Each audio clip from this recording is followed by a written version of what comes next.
Welcome, everyone. We'll begin in a moment as soon as people are in from the waiting room.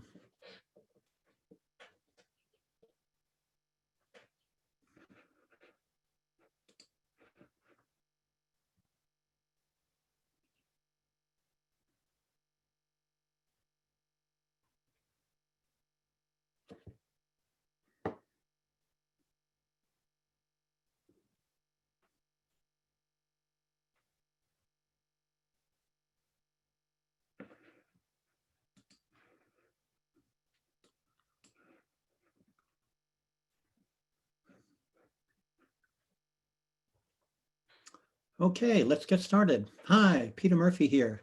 Thank you for joining us for our 14th virtual reading. We can't wait to see you in person, but until then, we are happy to see you on Zoom. I'd like to thank my Murphy Writing colleagues, Stephanie Colley and Taylor Coyle, who are the geniuses and they do all of the hard work behind this and all our other activities. Tonight's reader is Yusef Komunyakaa. We're thrilled that Yusef will be with us, and we'll be seeing and hearing from him in just a moment. If you missed any of our previous virtual readings or would like to re-experience them, go to the Murphy Writing YouTube page. Stephanie will post a link there so you can see it. And you can bookmark that and watch those other readings at your leisure. And Yusuf's reading tonight will also be posted there sometime early this week. Also, I'd like to encourage you to check out our daily writing prompts on Canvas. Each morning, Monday to Friday, you'll find a witty quote and a prompt to write prose or poetry or some kind of hybrid. And then you can go back and mind the previous ones if you're new to it. Go to murphywriting.com to register. It's free. And you can post what you write and get feedback on that. Also, we have 2 write-ins each week on Monday at 4 p.m. and Wednesdays at 7 p.m. Eastern Daylight Time. Come and write with us, and you'll be surprised how much you get done in the 45 minutes that we do it. And I also want to announce we just opened registration for a new one-day all-genre writing program, the Midsummer Writing Getaway, that I will lead on Saturday, July 11th. We'll discuss a few poems, a piece of fiction, nonfiction, then I'll send you off with an assignment to write. You'll also have a chance to share what you wrote in a Zoom breakout room. I know that sounds strange, but it does work. And you get some feedback on that. And we're trying something new. We wanted to make this as inclusive as possible. So we're going to offer a sliding fee scale for this program. Pay what you can between $5 and $95 $5 and $95. Right? So everybody should be able to join us. Go to murphywriting.com for details. Next Friday night at 7 p.m. Eastern Time, we'll be hosting 3 Atlantic City writers, Laurel El Vintage Crisp, Joel Diaz-Porter, and Mike Nees. So join us next week to hear some local talent. We're ready to get started. So here's how this works if you're new to Zoom. You're all muted, but you can show your reaction on the bottom there. There's a reaction of your Zoom screen. You can go like that and you can clap, or you can put a thumbs up, or you can just do it the traditional way, and that'll work for you.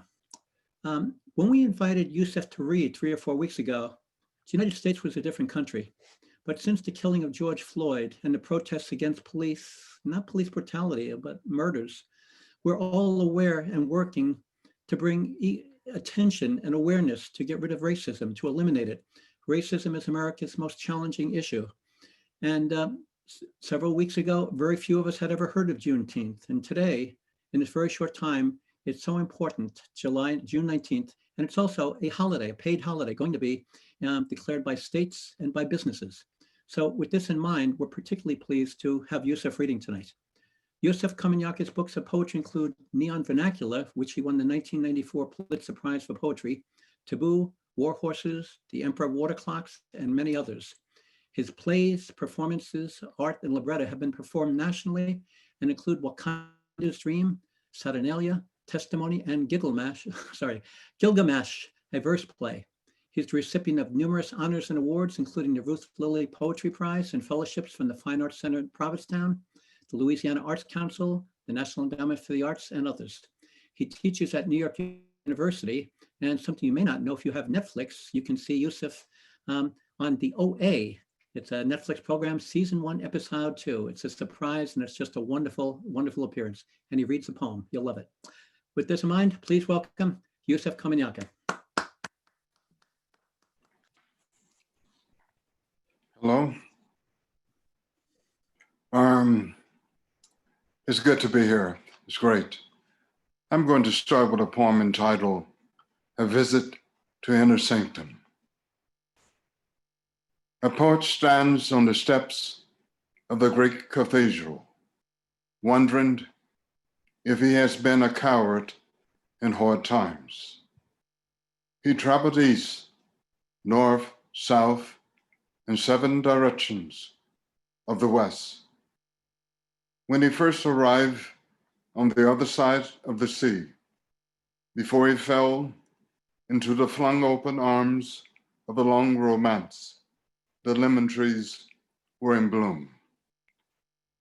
After a year, poised on the rift of a purple haze, he forgot all the questions he brought with him. Couldn't he see the tear gas drifting over Ohio as flower children danced to Jefferson Airplane? Will he ever write a sonnet dedicated to the memory of 4 girls dynamited and a Birmingham church, standing in the cathedral again, in the midst of what first calibrated his tongue, gold icons and hidden jaguars etched into the high beams? He remembers an emanation almost forgotten. He can't stop counting dead heroes who lived in his head, salty refrains that kept him alive in the country of clouds. Underneath the granite floor where he stands loom the stone buttresses of an ancient temple.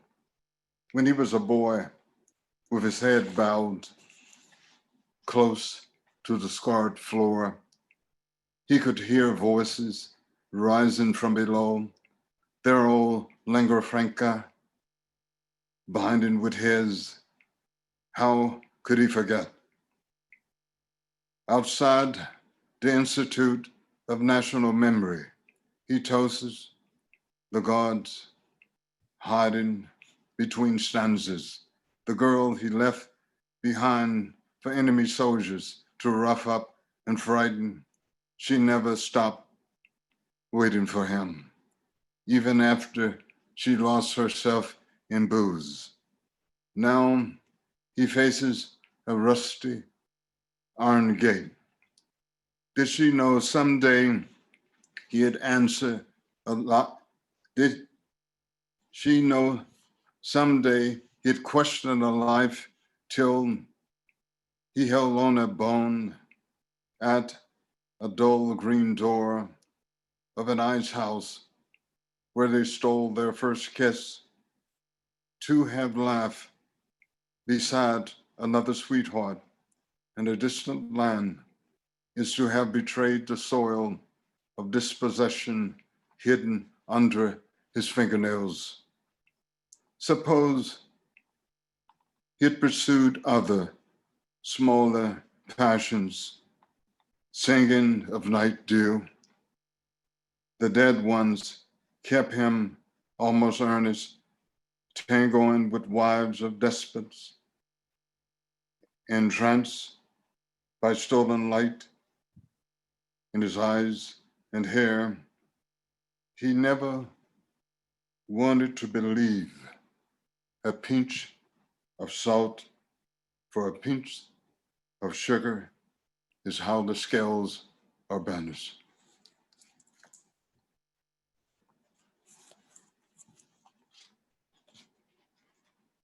I'm just going to find myself through a number of poems, not promising to surprise myself. Blue dementia. In the days when a man could hold a swarm of words inside his belly, nestled against his spleen, singing.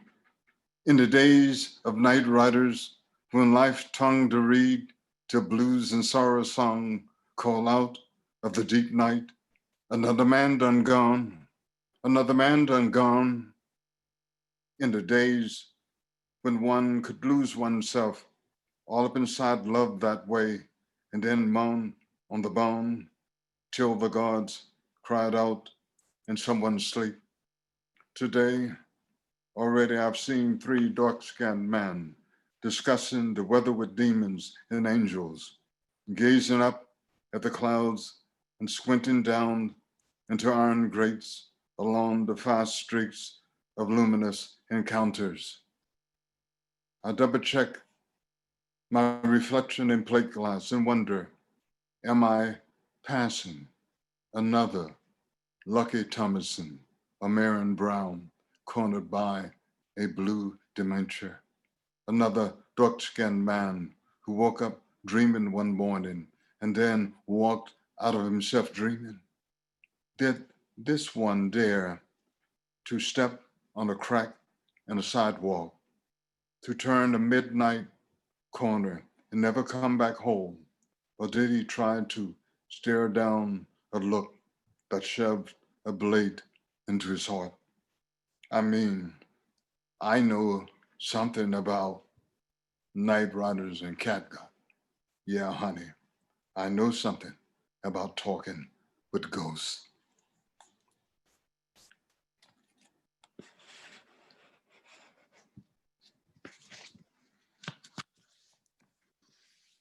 Okay, a slightly more recent poem. My good hand plays God. My thumb and index finger frame a 0, then an 8 sleeping on its side. And I say, Leonardo, show me how. The miraculous scapula moves like a toned wing, half fused, barely unstuck, and a life dares to lift off. Floating rib, boomerang flat, if it comes back or not. I don't have the stomach for doubt and vivisection, reshaping flesh, muscle, and tone into a portrait or a mock-up of a machine, glimpse on the edge of destiny. A daydreaming 500 years early. What if, born out of wedlock, a silky coil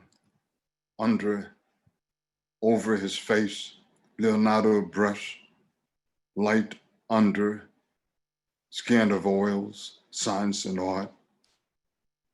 I could stand like X-Man, moving towards nighttime, feet parted, ready to do some one-handed magic, singing Judas's old plea.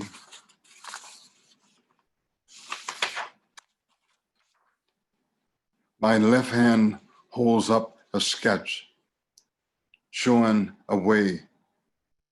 Good hand and bad hand, circle half broken. Let there be a truce, embrace the fall, the whole contraption of gore and math just here as I go over the blueprint, hand raising the brain to higher order, working in the dark, step for step, over to temple, and I draw a cross down my chest.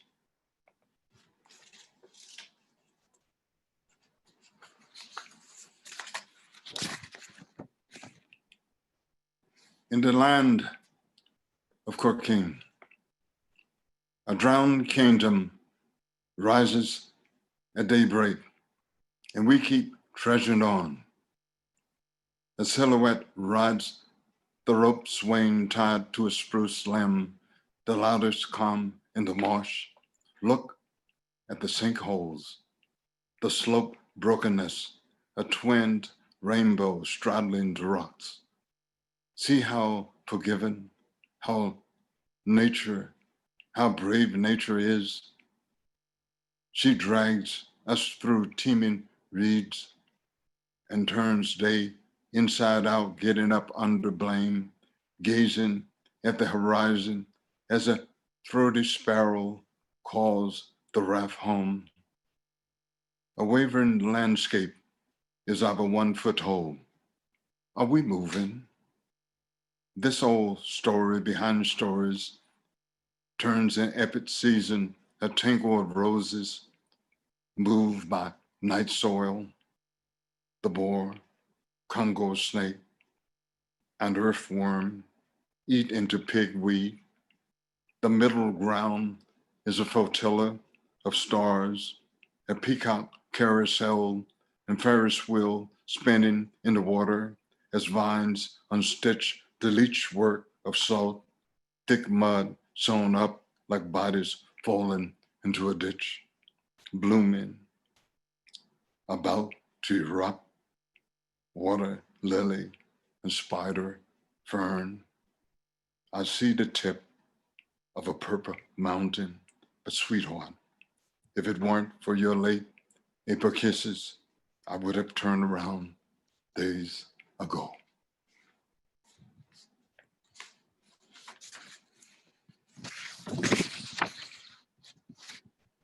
Turner's great tussle with water. As you can see, he first mastered light and shadow, faces moving between grass and stone, the beast wading to the ark, and then the decline of the Carthaginian Empire before capturing volcanic reds. But one day, while walking in windy rain on the Thames, he felt he was descending a hemp ladder into the galley of a ship, down into the swollen belly of the beast, with a curse, hook, and a bell and bucket, and to whimper and howl, and to piss and shit. He saw winds hurl, sailed and mast pole, as the crewmen wrestled slaves dead and half dead into a darkened whirlpool. There it was, groaning. Then the water was stabbed and brushed till voluminous, and the bloody sharks were on their way. But you're right, yes, there's still light crossing the divide, seeping around corners of the thick golden frame.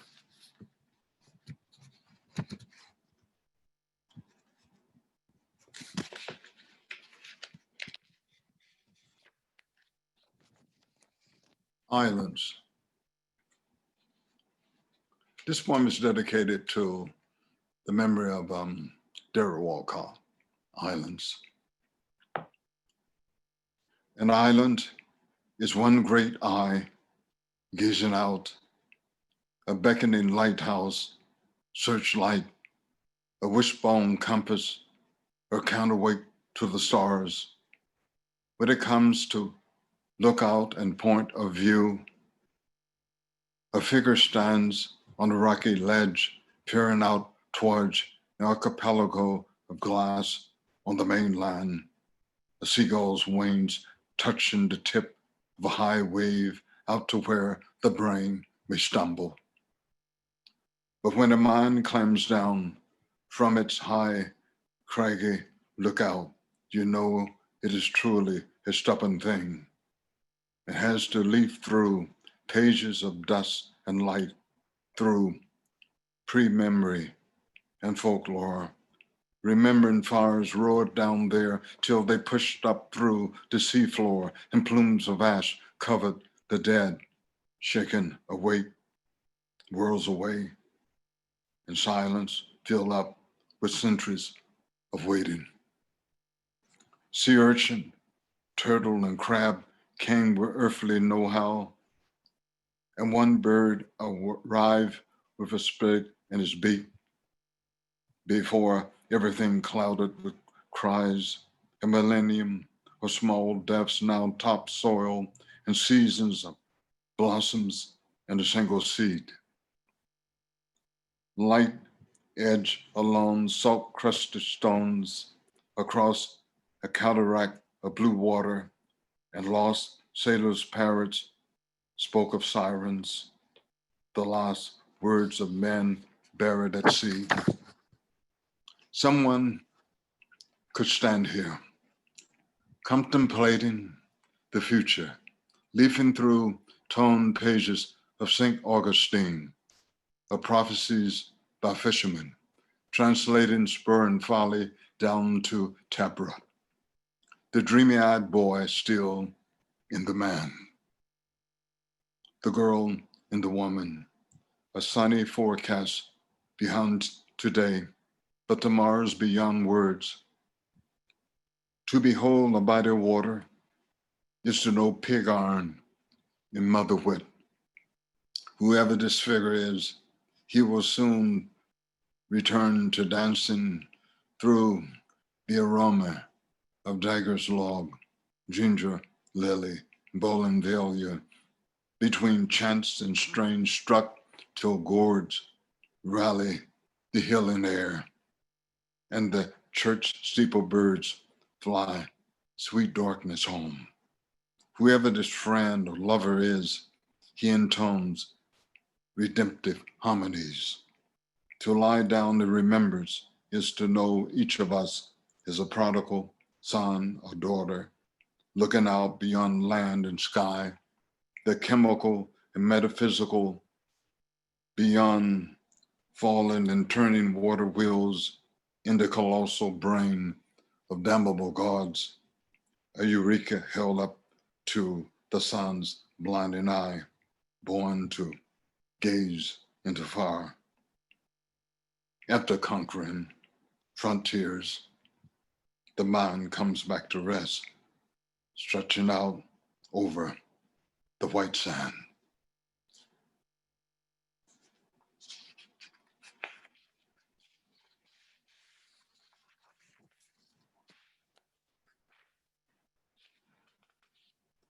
Okay. Ode to the oud. I love the sound of the oud, you know.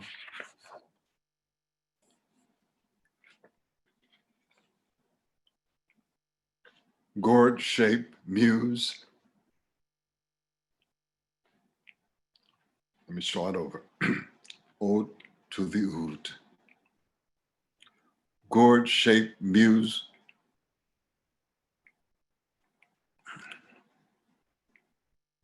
With wind in the mulberry, tell me everything you're made of, little desert boat of Ra. Upblown box of bedding doves, pecking pomegranate seeds out of the air. You're the poet's persona, is double in the high priest's third chamber. Each strain, a litany of stars over the Sahara, pear-shaped traveler, strong but so light. Is there a wishbone holding you together? I wish I knew how to open you up with an eagle's feather or a pick whittled from buffalo horn, singing alive the dust of Nubia. Rosewood season long ago, I wish I could close your 12 mouths with kisses. Tongues strung in a row, I wish I could open every sound in you. I envy one blessed to master himself by rocking you in his lonely arms. Little ship of sorrow, bend your voice till the names of heroes and courtesans, birds and animals, prayers and love songs swum from your belly.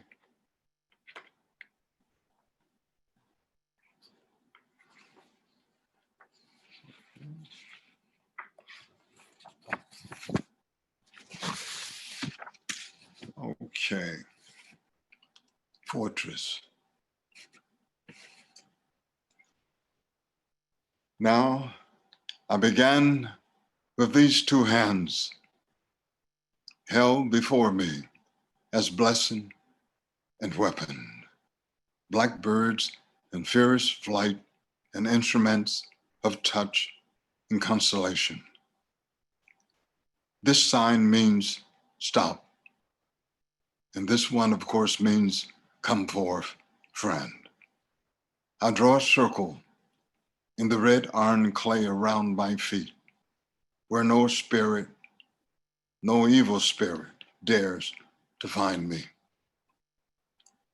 One's hands held at this angle of a boy's head or a roof over a sanctuary. I am a greenhorn in my fortress in the woods, with my right eye pressed to a knothole. I can see a buzz in the persimmon tree, its ripe letting go, a tiny white cross in each seed. A girl's fiery jump rope strikes the ground. I see the back door of that house close to the slow creek where a drunken, angry man stumbles across the threshold every Friday. I see forgiveness, unbearable twilight, and these two big hands know too much about nail and hammer, plank, and uneasy sky, hewn, stone, and mortar is another world. And sometimes a tall gate comes first, then huge wooden barrels of grain, flour, salt meat, and quicklime before 20 crossbows and 4 towers.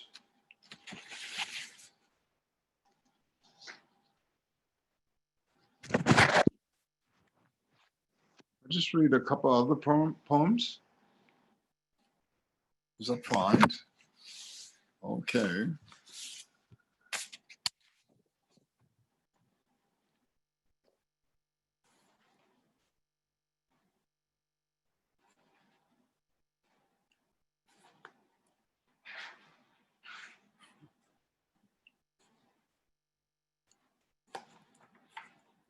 Okay. When eyes are on me. Yes, when eyes are on me. I am a scrappy old line who's wandered into a Christian square, quavering with centuries of forged bells. The cobblestones make my feet ache. I walk big-shouldered, my hand raised proudly.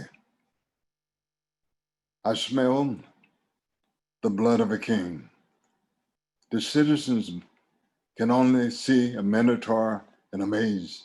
I know more than line should know. My roar goes back to the Serengeti, to when a savannah was craggy ice, but now it frightens only pigeons from a city stoop. They believe they know my brain's contours and grammar. Don't ask me how I know the sign engraved on the sundial, the secret icons behind a gaze. I wish their crimes hadn't followed me here. I can hear their applause in the dusty citadel. I know what it took to master the serpent and wheel, the crossbow and spinal tap. Once a leopard beside a stone gate. I am a riddle to be unraveled. I am not, and I am. When their eyes are on me, I become whatever's judged badly. I circle the park.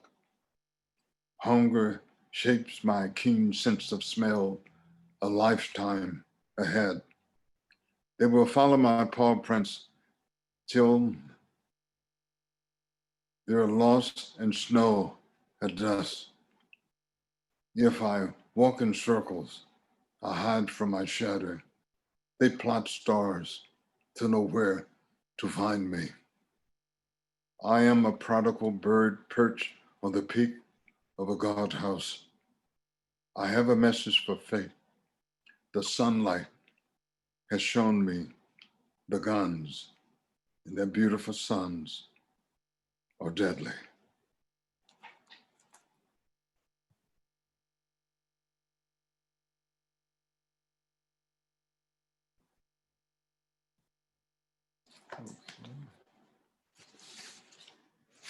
Okay. One last poem.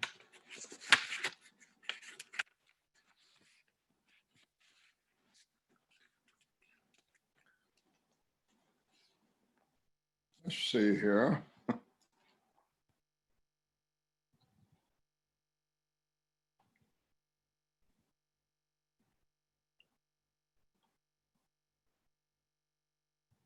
I'm sorry to hold you in trance there.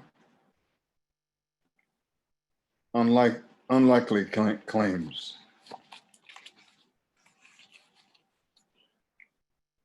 This is my house.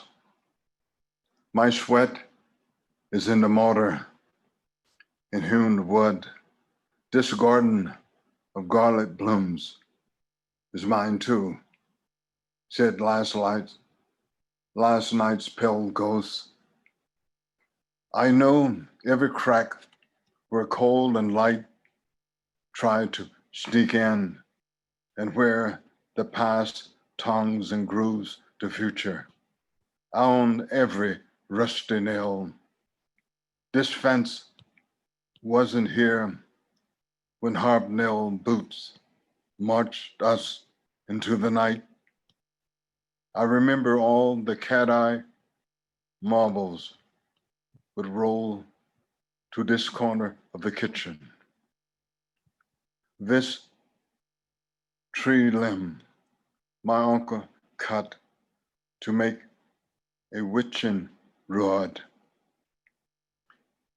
Here's the mark, an anniversary candle left on the counter, said the ghost, slowly fingering the deep burn like an old wound.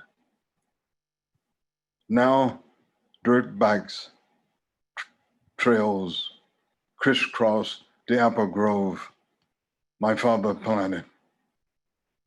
The goat tied beside the back gate belongs to my progeny of beautiful goats. You sold the mineral rights under our feet, but the bird we hear singing overhead in a Yiddish accent owns the morning.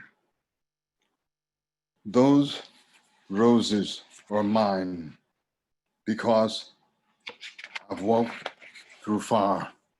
Go and tell your drinking buddies and psychoanalysts your neighbor has risen from the ashes. I wonder if I should tell you about the love letters hidden behind the door jamb. This house still stands among my lavender flowers. Tell your inheritors to think of me when they smile up at the sky.